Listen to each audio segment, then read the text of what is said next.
Ready? Yeah. Hopeful new day to every grace miracle on the shared planet.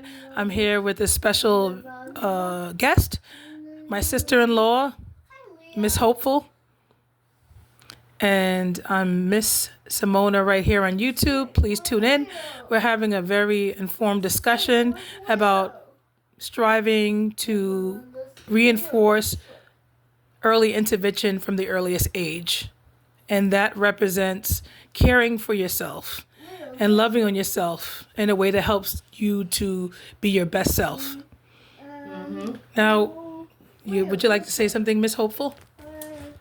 No, I just want to answer any questions you have about early childhood intervention and how important it is, because we were having a private discussion about it, and we wanted to try to help bring awareness so that parents can help their children be the best version of themselves.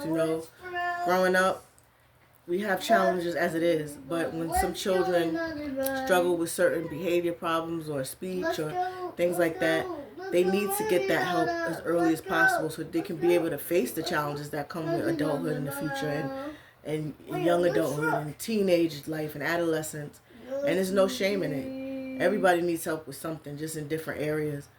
And like, for example, with autism, some parents don't want to get their children help because they feel like, they don't want to believe it, or maybe it's too hard. And I understand that, because when I was told that my daughter might be autistic, or that she has some things that resemble being on the spectrum, I started crying. And the lady was like, "Are you okay?" "It's okay. She's okay. We're going to give her help. And she's going to be the best version of what she's going to be, the best she can be." And that's, don't compare her. Just make her keep getting better within herself, and get her all the help she needs. And that's what we got to focus on. I'm not going to say to anybody, "Oh, don't worry. Oh, you be," because I understand it's not easy. But we got to take the focus off of us and focus on them and see, well, what does my child really need? Are they meeting like these milestones? Are they reaching the milestones? Are they progressing? Are they able to be in a room or be with someone else and not have a meltdown? Because everybody's not going to have the same patience or love with our children as we are, and we do. And they're going to need to be able to at least behave somewhat manageable. Because if they're going like off the charts, they're going to be in a shared environment. If they're being like really, behavior is really, really like wild and stuff, some people don't know how to handle that, and they might wind up doing something to your child. Now you got to go step in, and next you know you're in jail. So we got to try to think about the bigger picture for our children, because we love them and we want the best for them. And it's the earlier the better, because when my doctor told me, and I'm like, I think it was God, because God, Jehovah Almighty, because she wasn't even that old, and she was like, "Does she speak much?" And we didn't notice, because she was like maybe 13 months. I'm like, how much should she be talking? But something she noticed that I didn't notice, nobody else noticed, because she's a practitioner. And I said, let me just check it out. And I had her in early intervention since like 2 and 3 years old. And now she's 5. She's talking. She talks. It's not fluent, but she's much better. She's more emotionally regulated. Her sensory issues have gotten better because I started early.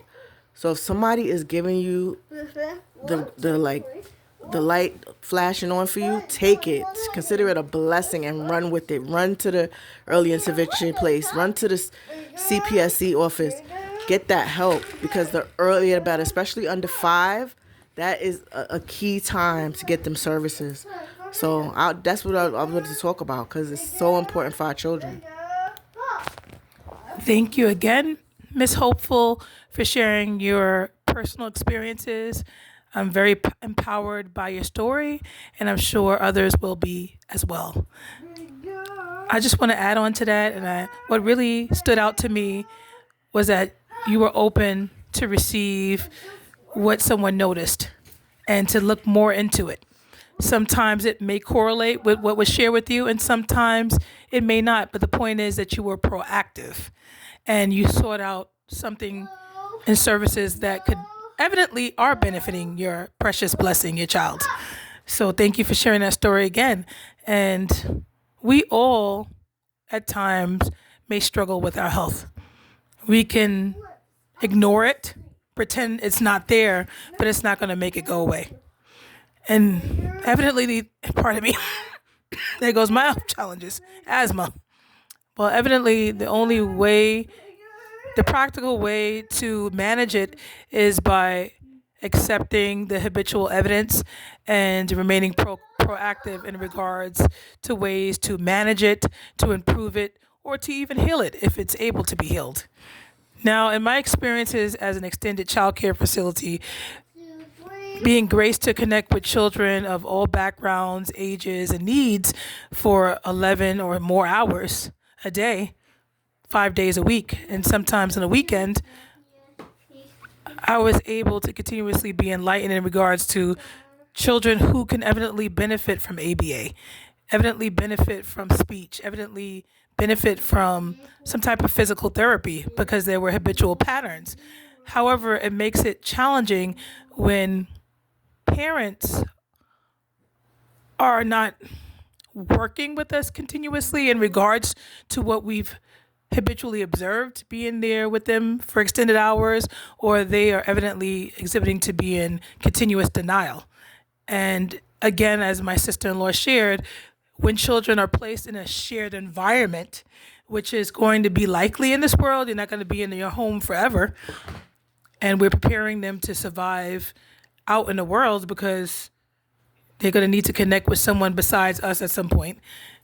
It's not healthy to just ignore those things, and the other children are being habitually frustrated, and they're being frustrated within their challenges because they're very multi-gifted blessings that just have a challenge evidently with sometimes self-regulation, sometimes with keeping their balance, sometimes with speech, or all three. And this is our job to work in harmony with the parents and getting them the help or the services that they can evidently benefit from. I don't want to babble on here. This is just the topic of the conversation. You never talk too much about something. These are children's lives. This is a very important topic. People go on and on about popcorn or chicken or things on, which is fine, but if that's what you want to do. But this is very important. I don't think you're talking too much. And what about that person that sometimes we watch forensics at times just to be aware of, certain signs of things. Sometimes individuals have and are evidently exhibiting to struggle with personality disorders of some sort, or unchecked or inconsistently checked mental and emotional health challenges. And there were signs in the early years, and unfortunately, many people proved to ignore it. And it got to be more of a challenge and a spiral out of control when they were in connection with certain video games, certain music, certain things that they got in contact with, like a weapon, and they couldn't distinguish reality from fantasy, and then lives were taken. And this is extreme cases. Your brain is not fully developed until you're 25, and that's why people can't sometimes be charged as adults. That's why they have charging as adults and children, because they know that when you're younger, your brain is not fully, you're not able to fully make good decisions. So that's what parents are there for. So when you notice certain things, don't just ignore it. And she was talking about I was speaking about earlier, Jeffrey Dahmer. When he was younger, his father said he noticed that he used to take dead animals. I don't know if he killed them, but take dead animals and dissect them and keep the heart. And he used to do strange things, and he wasn't getting that from anywhere. He just did that on his own. Leave that. Sorry, that's my beautiful child. Come, Mama, put it down. So he was doing that, keeping their body parts and stuff, like their organs, and just doing strange things. And he said he noticed that, and he never did anything about it. I'm not saying anybody on here's child is going to be a serial killer, but I'm just saying the point is we shouldn't overlook things that we find a little strange. She could have taken him and got an evaluation because these professionals, just like you being a teacher for years, professionals can pick up on things. That's why they go to school. That's because of these years of experiences they have with different children. We don't have that. We with that one child, or even if we have 6 children, they see 30, 50, 60, 100 children. So they have that experience. Use that. Pick their brains. Use their experience. And especially if you know that if it's more than one teacher or more than one professional telling you, it can't just be somebody that has it in for you or trying to say something's wrong with your child. Take that. View that as a blessing and run with it. Go get them evaluated. It can't hurt. Insurance pays for it. They have city programs that pay for things if you don't have insurance. Take advantage of it. Thank you so much. I appreciate that. And I also want to add to that, as it's okay to get like a cope group, get together a cope group of parents who are, you know, dealing with similar challenges in connection with their child or children, and finding a way to support each other and remaining proactive, crying, on each other's shoulders, so to speak, and helping each other practice affirmations and not guilt shaming yourself, because this is not all on the parent. Some things are beyond our control. And there's many reasons why children may battle with certain things and so forth. But the point is about remaining vigilant when it comes to, recognizing certain patterns of behavior and remaining proactive to respond to it in a way that's healthy and not habitually in denial in a way that will hurt your child in the long run. Because it could be very frustrating for a child that may not even understand how to help themselves. And it's our responsibility, when we're more aware, to help guide them in ways to find healthier ways to manage their emotions. It's okay to get angry at times. We're human. I tell that to the children all the time. I get angry. Miss Simona gets angry sometimes, but we can practice healthier ways to manage our emotions because we share an environment with other people that matter as well. And I tell them, put your thumbs up or thumbs down. Is it okay for Miss Brown when she gets angry to kick in the wall or to punch somebody or to kick somebody? Thumbs up or thumbs down? Thumbs down. You'll have that every once in a while, one that puts a thumb up and say, but the point is, yes.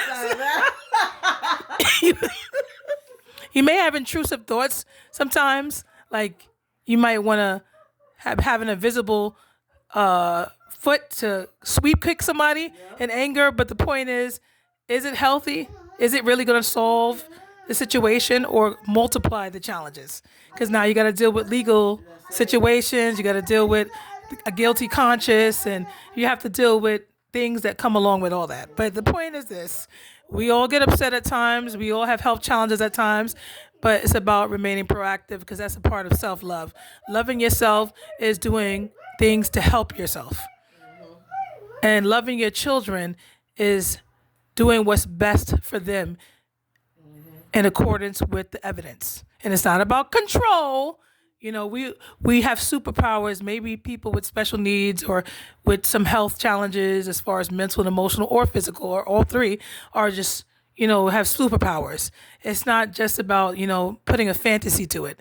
It's about that we're all born, we're all imperfect individuals for many factors, because that goes more into history, spiritual history, but we're going to just focus on this right now. We're all imperfect. We all have something we're contending with.